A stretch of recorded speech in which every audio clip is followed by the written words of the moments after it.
So welcome to your dark side.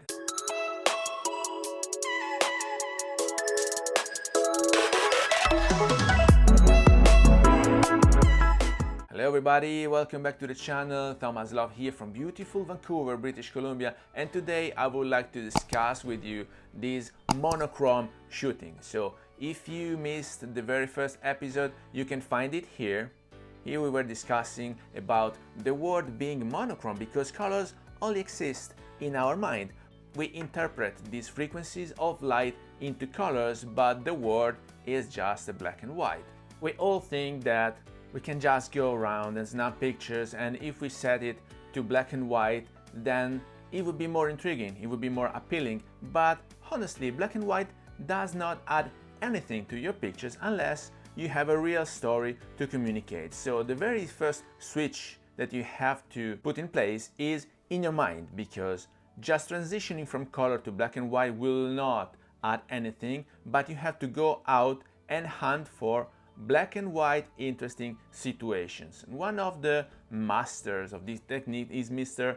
Alan, which I personally follow on his Street Photography International account, and he is a great source of inspiration to me. So go out and check his profiles, and then will be immediately clear what we are discussing here today, that in order to have an interesting black and white picture, you need to go hunting for special situations where you have a lot of contrast or dark areas opposed as enlightened areas. But the main thing is that all of us regular color shooters, when thinking about black and white, we think that just because we switch the thing on the camera and we change the settings so that we are shooting black and white, it immediately translates into a more interesting photo, while it is not as simple as that.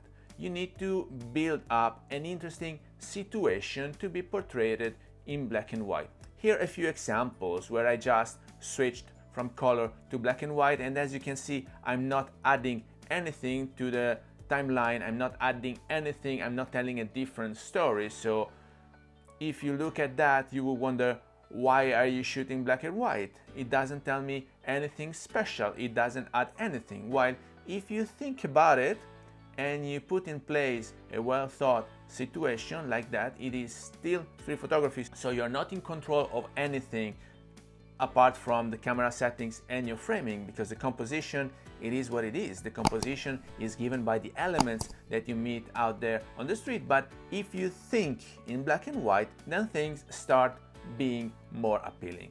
This is not as simple as having a dark side growing within you as Star Wars. We are all used to thinking about a dark as opposed as the light situations. Here, you much more need this duality. You need to combine them both. So a good example would be The Dark Knight from my favorite actor Christian Bale. There was a really dark night with a lot of light within himself and also dark situations. So that strength that comes out from your dark side or from your black and white setting in your camera, this is what we are looking for. We are looking for this duality, the dark strength with very deep, dark, contrasty areas in your photos, as opposed to enlightened, bright ones. But when you're shooting black and white, the enlightened, bright areas in your photo might be challenging, because if you burn the highlights, then you will not be able to recover them.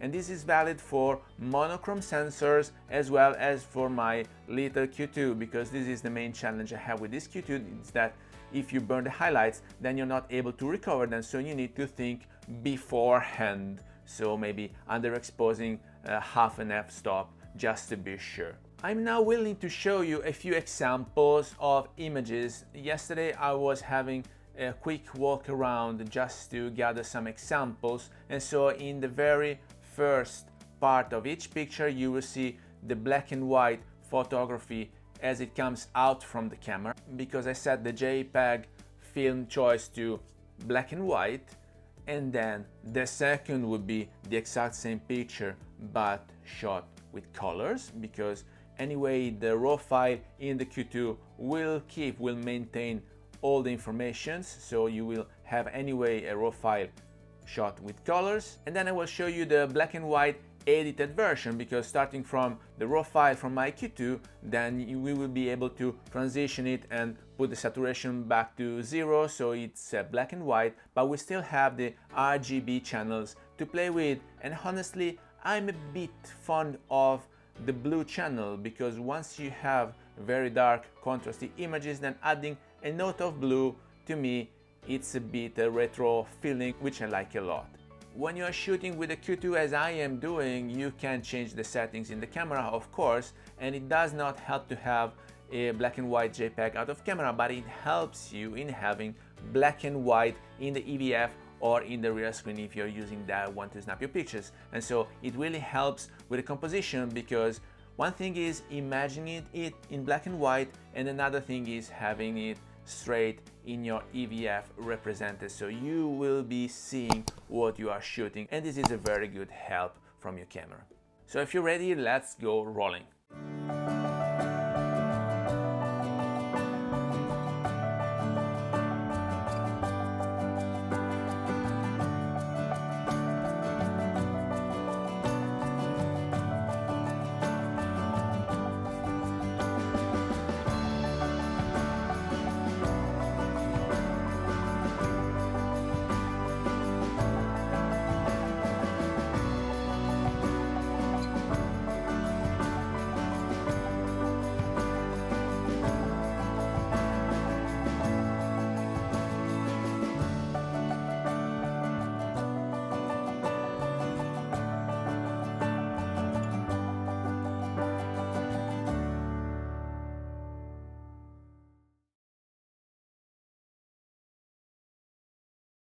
So with that, I hope you got some value out of this video. If you did, please remember to like it, share it on your social media, subscribe to the channel so you won't miss the new videos to come, and I guess I will see you later. Thank you. Bye.